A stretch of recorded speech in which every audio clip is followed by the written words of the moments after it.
In this tutorial, I'm going to share 7 creative gimbal moves, epic shot ideas for cinematic video. I'm not just going to show you how to do it, I'm going to tell you why and when, what lenses to use and what your gimbal setting should be. Number 1. Reveal turnaround. The purpose of this shot is to introduce the character into the frame with the potential of introducing a second character.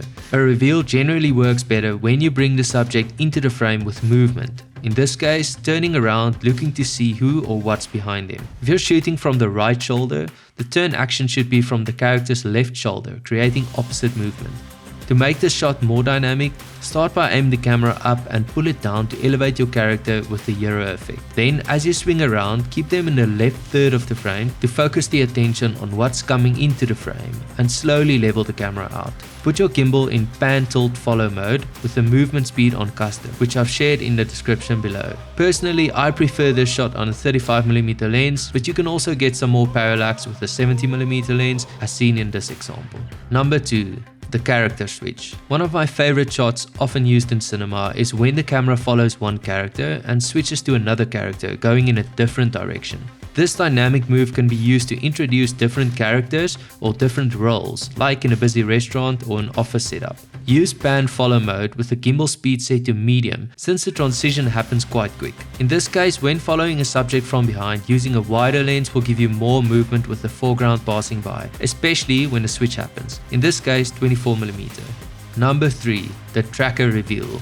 If you want to take your gimbal moves to the next level, try to combine standard movements with each other in one seamless move. Here we start with the standard sidetrack. First, you only focus on the feet of your subject, but the goal is to reveal them arriving at a location. So at the right time, you go around the back and slowly pull out, revealing more of your character and how they fit into the environment. Initially, when you focus on the feet, it creates anticipation because you know nothing about the character, but doing a reveal of both in one continuous move makes it more dynamic. A 35mm will give you a good distance from the feet, but is wide enough when you pull back. This shot works better in inverted mode. In fact, I shoot about 90% of my low shots this way instead of the standard underslung mode. Put the gimbal into standby, turn it around and switch it on again. This will give you better results in pan tilt follow mode because the gimbal has more freedom of movement. Stay at the same level, and as you start turning around your subject, you slowly pull the stick at an angle, causing the camera to slowly pan up with your movement while you move backwards. Number 4. Point of view swing. Emulate a point of view perspective of two people dancing, and once you've established that they are in fact spinning, cutting to a quick shot of the individual's faces make for an interesting scene. How to do it? Although you can do the shot in selfie mode, you don't have to. Turn the camera towards the character and with arms stretched out as far as possible, let them spin around while keeping the lens on them. In order for the gimbal to keep up, switch the speed to fast and ask your talent to give the gimbal a subtle twist to initiate the movement. This is definitely a shot you want to capture at a higher frame rate, like 50 or 60 frames per second. On a full frame camera, a 35mm lens gives the most realistic feeling without showing the arms actually looking like it's holding something. Number 5. The ride-in. You don't have to use a bicycle, but the idea is to bring your character into a stop. Start your movement from the opposite side and do a crisscross as you sweep past. Keep your character in the right third of the frame with their head sweeping the horizon. Again, shooting from a lower angle will elevate your character, making this a great hero shot. Here the gimbal was set to pan follow mode, but that's because the director was doing tilt for me. So if you're a solo operator, it might be better to shoot in pan tilt follow at my custom speed. Lens choice can be anything from 35 to 70mm to achieve parallax as you move past. In this case, I shot at 50mm.